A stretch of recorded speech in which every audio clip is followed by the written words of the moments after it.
It's another day, another movie review. Oh, look, it's that coppa stuff I hate. And we gotta do what we gotta do to survive, and then we need a movie review. Hey, how's it going, YouTube friends? It's me, your one fuzzy boy. Never back at you again in the worldwide ick with the world gone crazy. So, you need some escape. So you've come to my show. Yes, the only show with lemon-scented limes, lest I forget, and the only show with a supernatural, super awesome third eye. I mean, why ask why are we still telling this joke in 2021? But if you did, laugh! Then thank you. It's Wednesday again, my friends. I got to thank you all for being my YouTube friends and coming and finding me here on the YouTube. I know you clicked that subscribe button and that little bell icon, but I'm going to ask you to do it again because sometimes it works and sometimes it doesn't. It's movie review time, so let's get right into it, shall we?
And today's movie is Coming to America 2. Now, it's a PG-13 movie, and I have a problem with that, but we'll deal with that when we get to it. It's an hour and 50 minutes. It's a comedy. Came out March 5th, so we're a little late, but not too late.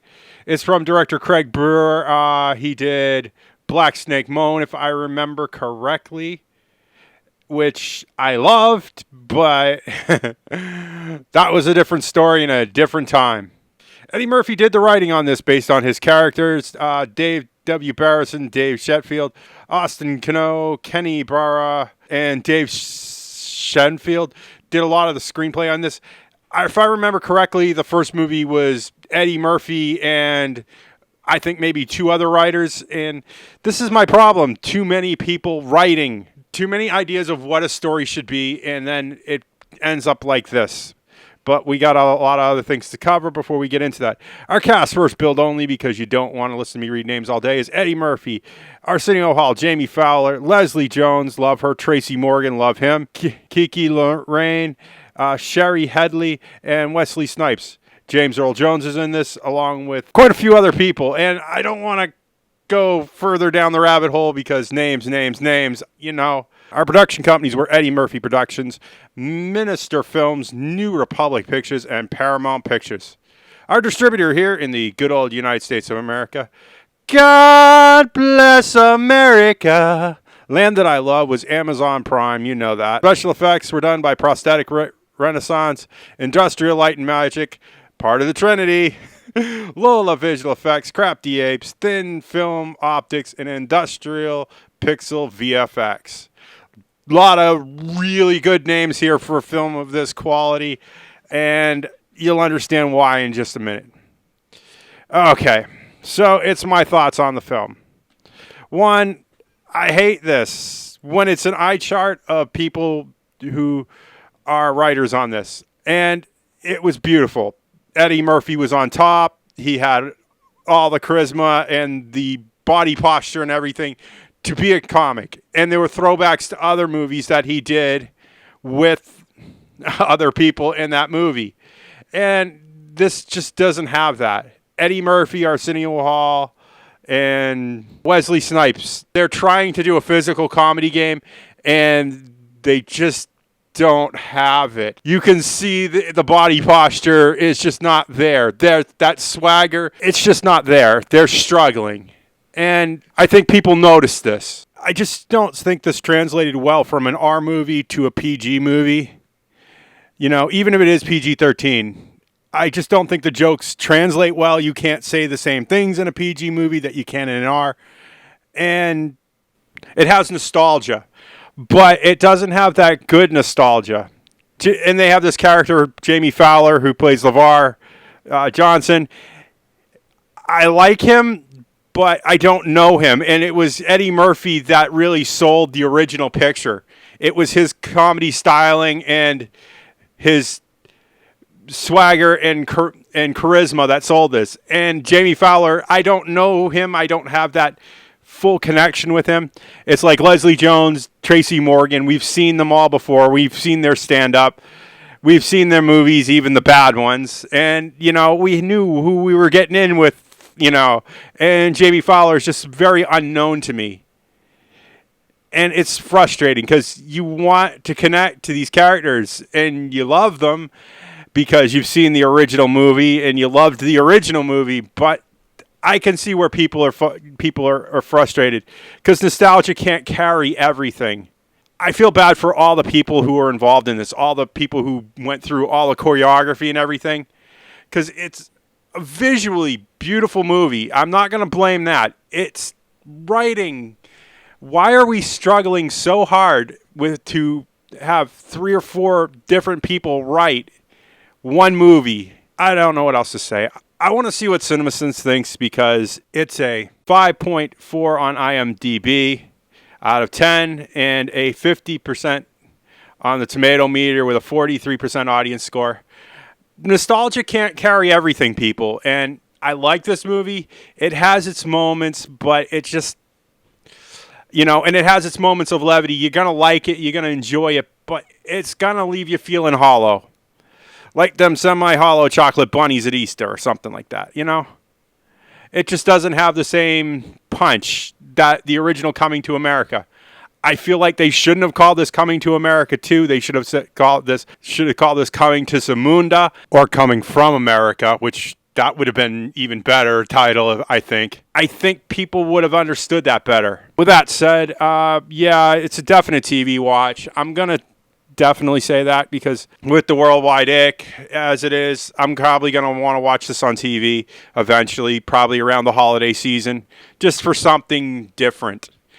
Because, the endless stream of Harry Potter has to end at some point. I definitely don't see this as a DVD buy unless it's a package deal and you get both movies for the price of one. And I kind of don't want to see this on VOD again. I'm not going to say this film doesn't have its charms, but it's not there as a finished film. And that's sad. I really, really wanted something better from this. And I feel like the movie-going public, or at least the VOD-watching public, deserves more from an Eddie Murphy flick. I think this is all I have to say on this, so with that said, if you like what you see in here, make sure you hit that like button. Likes and views are the way YouTube works. Remember, all comments are 100% guaranteed response. Hey, have you made a comment today? I miss them when they're not there, and every time you guys comment, it is a joy on my day. And I have to ask, I have an Amazon, I have a Patreon. It is not without your support that keeps this channel afloat. Thank you for your donations so far. They have moved me this year. And thank you for supporting my American dream. And with all that said, for a final time, because it's a bit of a running joke that I cannot stop saying it, if you want to see more of this nonsense, make sure you click that subscribe button and that little bell icon. Ding, ding, ding, ding! Top of morning! And I will see you all next week with another movie review. Bye!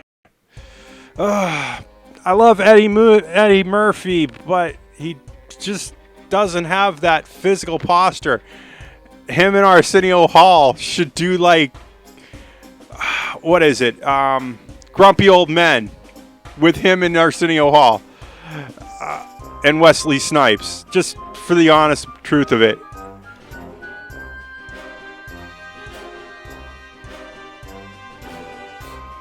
I don't know why. My biggest thing is I like movies, but lately it's just been there's so many writers trying to cram what their vision of this is together, and there's so many people taking that story and then trying to make a script out of it, and it feels like we're losing the heart and soul of what a movie is. It used to be a writer, and then there would be someone who storyboarded it out, trying to make, what shots work and how it works and everything, and then turn that into a script.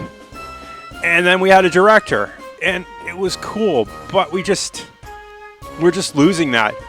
It's all done by committee and stuff like that, and we have 4 people here who 2 of them did the writing on the thing, and then we have 3 people here who are doing the writing on this thing.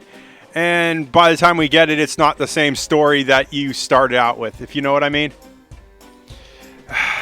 That's just my thoughts on this subject. Thank you for watching this video all the way to the end. I will see you next week. I love you. Goodbye.